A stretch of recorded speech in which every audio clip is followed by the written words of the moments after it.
मनासारखं आहे, मनावर घेतलं तर नाही माझ्या मनापासून इच्छा आहे तुम्हा सगळ्यांना पाणी मिळावं आणि मनापासून इच्छेनेच मी इथे आले होते आणि करायची इच्छा होती म्हणून मला तिथे कोणी येऊ देत नाहीये ऍक्च्युअली. नाही पण ताई आता मी तुम्हाला शब्द सांगतो की जो तुम्हाला येण्यासाठी लोक बोलवतील, कारण आता नेत्यांवर विश्वास राहिला नाही.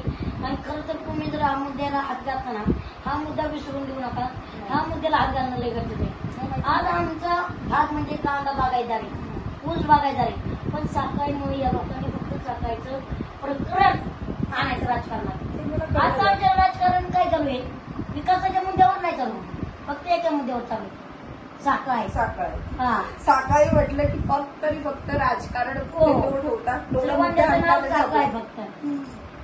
पण बाकीचे कलाकार विचार नाही करत. पण तुम्ही एक विचार करताय ना, शेतकरी तुम्हाला मानतात, पण तुम्ही या कधी पण या, कधी पण नक्की या. आणि तुमचं आमच्या तालुक्यात स्वागतच असणार आहे. आता कसं आहे, थोडं चांगलं काम करायचं म्हणजे ना समाजात अडचण येणार होती. आज मी इतका ठोर होतो भागामध्ये, तू कशाला त्या रस्त्यावर गेलता, तुला काही गरज होती. मी महाराष्ट्रात आता मतदारसंघात नव्हतो बघा, पण मी ज्या नेत्यांची काम नाही पटली फटाफट बोलतो डायरेक्ट. मला मारण्याच्या सुद्धा धमकी येतात, पण मी भेट नाही.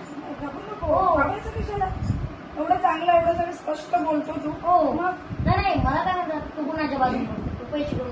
अरे पैसे नाही, आज तुम्ही मंत्री राहिलाय आणि त्याला तुमच्या मतदारसंघात जायला रस्ता नाही. ही लादीवादी जनतेची गोष्ट नाही, तुमची गोष्ट आहे. आज आमच्या श्रीगोंदा तालुक्यात साखळी सारखा प्रकल्प फक्त राजकारणापुरताच मर्यादित, कुणाला तरी पटेल का? आपण मी सांगते ना, मी एवढेच पूर्णपणे तुमच्यासाठी उदाहरण आहे की एवढं सगळं करून मुंबईमधून येऊन तुमच्या इथे येते, तुमच्यासाठी थोडा लढा उठवते. 35 गावांसाठी तिथे मी 4 दिवस उपोषण करते, त्याच्यावरून मी प्रॉमिस घेते आणि त्याच्यानंतर काही होत नाही. आणि तुम्हाला हे सांगा, ट्रोल करणारे तुम्हाला दुसरं कोणी नाही. हे जे नेत्यांनी बिस्किट टाकलेत ना खाली, आता माझ्याकडे त्याच्यापेक्षा लई बेकार शब्द आहे, पण सभ्य माणूस म्हणून साधा बोलतोय. बिस्किटावरही तुम्हाला ट्रोल करताय. विसरू त्यांना आबरूच नको. ट्रोल करणारे आहेत ना, हा घनश्याम आहे, कारण ट्रोल करणारेच बघतात, तेवढं सगळीकडे पोहोचतात. त्यामुळे ट्रोल करणारे करा, तुम्ही करता म्हणून प्रसिद्ध होतो. आणि आता आमच्या बरोबर चक्क दीपालीताई, त्यामुळे आम्ही कुणाला भेट नाही. दीपालीताईंचा अर्थ खूप मोठा आहे. एक दीपाली म्हणजे डायरेक्ट जगाला प्रकाश दाखवते, आणि या दीपालीताई म्हणजे श्रीगोंदेकरांना प्रकाश दाखवणार आहे. राजकारण्यांना जरा सावध.